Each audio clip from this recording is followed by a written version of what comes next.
Jordan Peterson versus Richard Dawkins.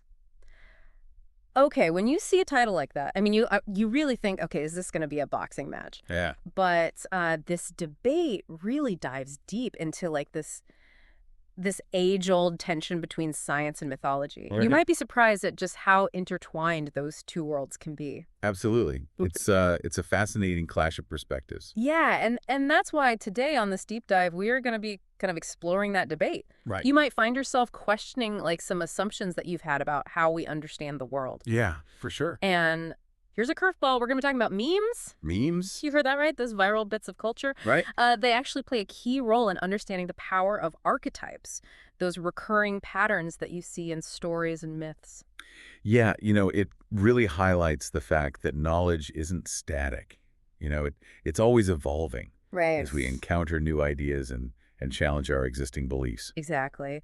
So let's introduce our contenders here. In one corner, we have Jordan Peterson, clinical psychologist who's made waves with his insights into the psychological power of mythology. Right. And then in the other corner, we have Richard Dawkins, Yes. the evolutionary biologist. Of course. Renowned for his atheism and his emphasis on scientific evidence. It's a classic clash between two fundamental ways of knowing. Yeah. Dawkins comes out swinging, arguing archetypes are basically fictional constructs, no real-world significance. Right. He's all about what can be observed, measured, Yeah. tangible evidence, like DNA. Makes sense. Yeah. And Peterson counters that by saying that archetypes are drawn from centuries of shared human experience Right. and offer profound insights into the patterns of human behavior. Yeah. He even suggests that some myths could be rooted in actual historical events, Right. though maybe distorted through retelling over time. Sure. And this is where the debate really heats up. Okay. They use the example of Christ's resurrection to illustrate their very different viewpoints. Okay. Dawkins naturally rejects the literal truth of the resurrection, Right. maintains his commitment to a scientific, evidence-based approach. Yes. And Peterson, without necessarily confirming the literal event, argues that the resurrection embodies a powerful archetype, much like the story of the brazen serpent in the Old Testament. Oh, yeah, I remember that. Remind me about that brazen serpent. Yeah. So the Israelites are wandering in the desert, they're complaining, and God gets fed up, Right. and he sends venomous snakes to bite them as punishment. Oh, yeah. And to heal them, he instructs Moses to create a bronze serpent on a pole, and whoever looks at it will be healed. Okay. Yeah, I remember that story. But how does Peterson connect that to the resurrection? Well, he argues that both stories, they represent this archetype of confronting one's fears and then ultimately overcoming them. Okay. So the Israelites had to literally face their fear of the snakes to be healed. Right. Christ, in Peterson's interpretation, faces death head on and achieves a kind of victory through the resurrection. So he's emphasizing the psychological and symbolic truth embodied in the archetype. Exactly. So is this where our two thinkers find some common ground? Well, not quite. Okay. Dawkins pushes back against what he calls Peterson's drunkenness with symbols, Okay. admitting that he simply doesn't think the same way. We just have different kinds of minds, he says. And here's where it gets really interesting. Peterson actually agrees with that. Oh, He brings up this concept of openness, the psychological concept, okay. and suggests that Dawkins is much more open to nonfiction, Right. while he himself gravitates towards fiction. Okay. They both acknowledge their very different cognitive styles, but Oh. Peterson stresses the importance of these two approaches ultimately converging. Okay. Right. So he sees this conflict between science and mythology that we have in Western thought, stemming from this lack of reconciliation. Exactly. It's not about one side being right and the other being wrong. Right. It's about recognizing the value of both perspectives and finding ways to integrate them. Exactly. So how do memes fit into all of this? Well, this is where Dawkins' own work comes in. Okay. He coined that term meme Right. to describe cultural information that spreads through imitation, Right. much like genes replicate through biological inheritance. Like fashion trends. Yes, exactly. Catchphrases, things like that. Things that spread like wildfire, but they're not in our DNA. Exactly. And this is where Peterson brings in his idea of archetypes as vehicles for these memes. Okay, how so? He argues that archetypes, while not memes themselves, act as these powerful vessels for transmitting these cultural ideas and behaviors. Okay. Think of a lion, a real-world lion, Okay. and a mythological dragon. Okay. Both embody this archetype of a fearsome predator. Right. The lion teaches us about real dangers through direct experience. Right. So the dragon transmits those same survival strategies, Exactly. but through stories and myths. Through stories and myths. Even though the dragon isn't real in a literal sense, Right. the fear it evokes Yeah. and the lessons it teaches can have very real consequences for how we behave. So the dragon, as a representation of that fearsome predator archetype, might transmit the meme of respecting authority Yes. or being wary of the unknown. Precisely. Yeah. And here's the remarkable part. Dawkins, the ultimate skeptic of anything not rooted in scientific evidence, actually concedes that archetypes could play a role in meme transmission. Wow. He says, I will concede that an archetype might be one way in which certain memes spread more effectively than others. That's huge coming from Dawkins. That is. It's a big deal. So I guess this opens up a whole new way of looking at mythology, Yeah. even from a scientific perspective. Absolutely. It suggests that archetypes, far from being, silly conjecture, as Dawkins initially put it, Right. offer these valuable insights into human behavior, Yeah. even survival strategies Wow. that have been passed down through generations. So maybe these ancient stories are more than just entertainment. Yeah. Maybe they hold a deeper wisdom I think so. that we're only beginning to understand. That's where things get really interesting. It's like we're left with this idea that these archetypes could actually, influence how cultural ideas spread, Right. even according to someone like Dawkins. Yeah, and it really makes you think, what else are we missing Right. when we just dismiss these ancient stories as just myths? Exactly. It Yeah. really underscores that point that Peterson made Yes. about needing to reconcile science and mythology. Maybe they're not as separate as we often think. Yeah, and the concept of these archetypes acting as vehicles for these memes Right. could be one of those bridges. Okay, so did Peterson and Dawkins dive into any specific examples of how this works? They didn't get into specific examples in this conversation, Okay. but we can kind of extrapolate from Peterson's work on archetypes. Okay. He often uses the hero's journey as an example. Right. It's this narrative pattern Right. that you see throughout history and across cultures. Yeah, like Luke Skywalker, Harry Potter, Yes. Katniss Everdeen. They all leave home, face challenges, and ultimately return transformed. Right, and that archetype, that pattern, it's not just a good story. Right. It transmits these values and behaviors that have helped us survive as a species. So you're saying that these ancient stories, Yeah.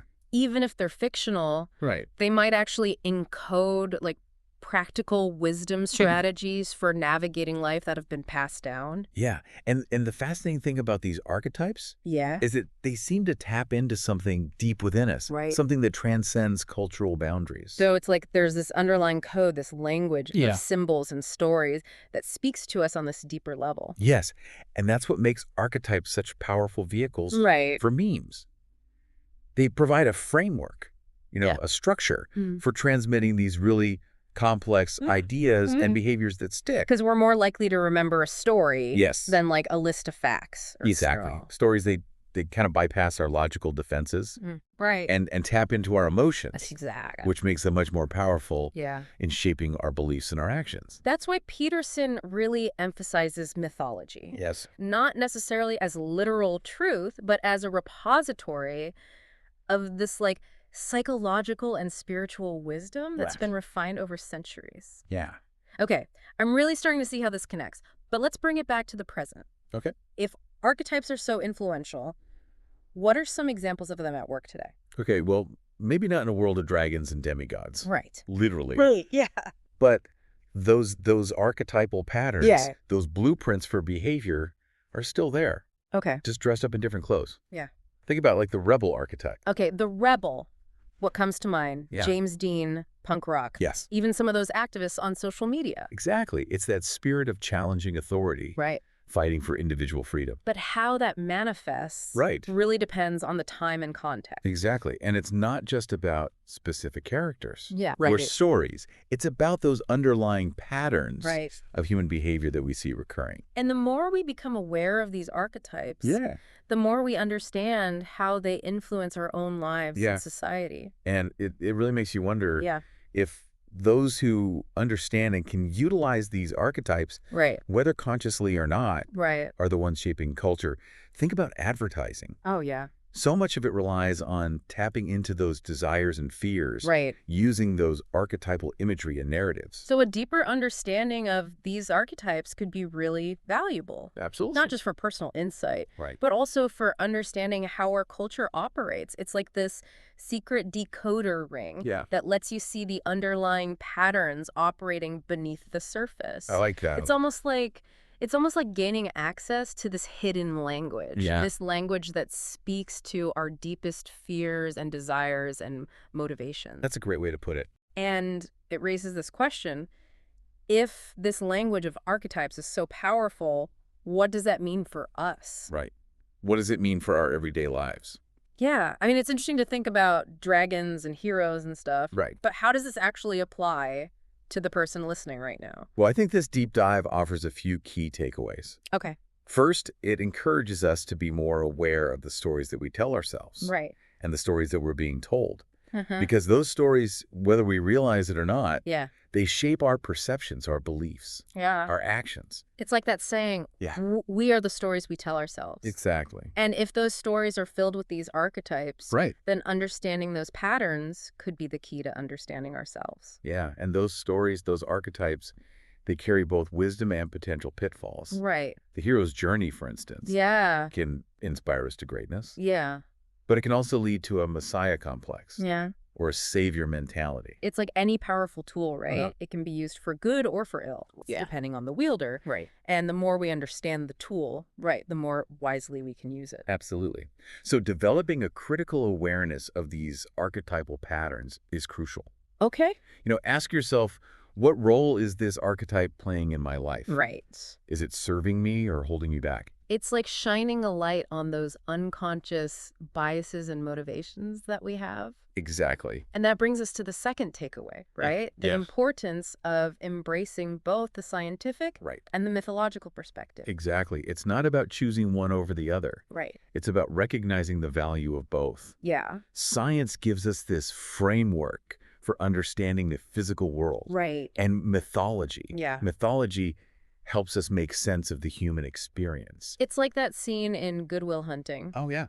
where Robin Williams tells Matt Damon, you can read about Michelangelo, but you can't understand him until you've stood in the Sistine Chapel and felt the power of his work. Yeah, it's a perfect analogy. There's this certain kind of knowledge that can only be accessed through direct experience, Right. through feeling and intuition. Yes. And that's where mythology comes in. Exactly. It speaks to the soul in a way that science often can't. Right. So it's about integrating head and heart, Yes. logic and intuition. Yeah, to create a more holistic understanding Exactly. of ourselves and the world. And that leads to our final takeaway. Okay. And this might be the most challenging one. Okay. It's the need for reconciliation between science and mythology. Yes. Peterson points out that the conflict between these two perspectives has been a defining characteristic of Okay. Western thought for centuries. It's true. And it's a conflict that might be holding us back Yeah, from truly understanding the world. exactly. Yeah. Perhaps it's time for a truce, Right? a new era of understanding. It's a tall order, It is. but maybe that's the work that we're all called to do. I think so. To bridge those divides, to find common ground and create a more harmonious world, Yes. both internally and externally. It's a journey for sure, Yeah. but I think it's a journey worth taking Yeah. because ultimately both science and mythology are seeking the same thing, Truth. truth.